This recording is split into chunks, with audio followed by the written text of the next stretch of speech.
I'm Reverend Dave Lima. I'm with the Interchurch Council of Greater New Bedford. I've been the immediate past chair of the Homeless Service Providers Network, and we're here tonight with the point in time count down here at PACA, Positive Action Against Chemical Addiction, and this is where the headquarters is being.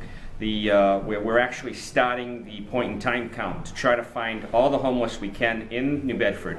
This is where the funding comes from the federal government, and it's absolutely vital that we count for as many people as possible. The amount of people that are on the streets is a whole lot greater than a lot of us anticipate. But then again, at the same time, we don't always identify them correctly. A lot of people think that a lot of the folks that are hanging around downtown, when I say hanging around, they're, sitting on the library steps and everything, are not necessarily homeless, but they come from single room occupancy apartments, and that's their socialization. But we have people in our city in this day and age living under bridges and living behind bushes and living in some of the alcoves or alleys of this city.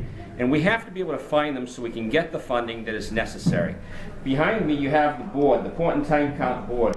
And you have different times that we're going out with teams that is, teams could be as little as 2 to 5 people, and we're going to be hitting all the places that we can. Places that are warm. You might have a Dunkin' Donuts that's opened or a McDonald's. You might have the public library. You sometimes have the different sections of the city where people are hiding. Basically where they're able to put and keep their bag, their items. What you and I would have a closet for sometimes is reduced. A person is reduced to carrying everything in a garbage bag.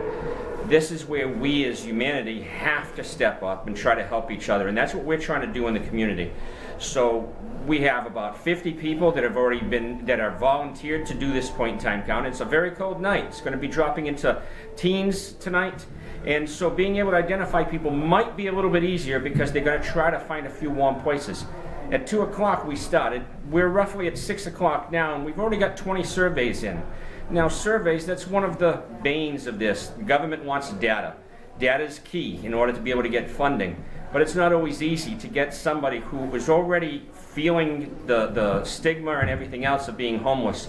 They may have different issues. And so the trust factor has got to be it's got to be observed. We've got to be able to reach out to people, help them feel comfortable, help them be able to fill out a survey, which we will mark, but they've got to answer the questions. And when you're meeting somebody for the first time, and you're being asked all kinds of questions, personal at times, why are you here? How'd you get here? It takes the ability to coax a little bit of information out of people, help them feel comfortable, and help them understand this is all about helping them, nothing else. And so we're looking for the support of the public. We're thankful for everybody that does this from the city government right down through the volunteers. And we thank you, New Bedford, for stepping up to be able to make the difference that we have to make in order to help each other.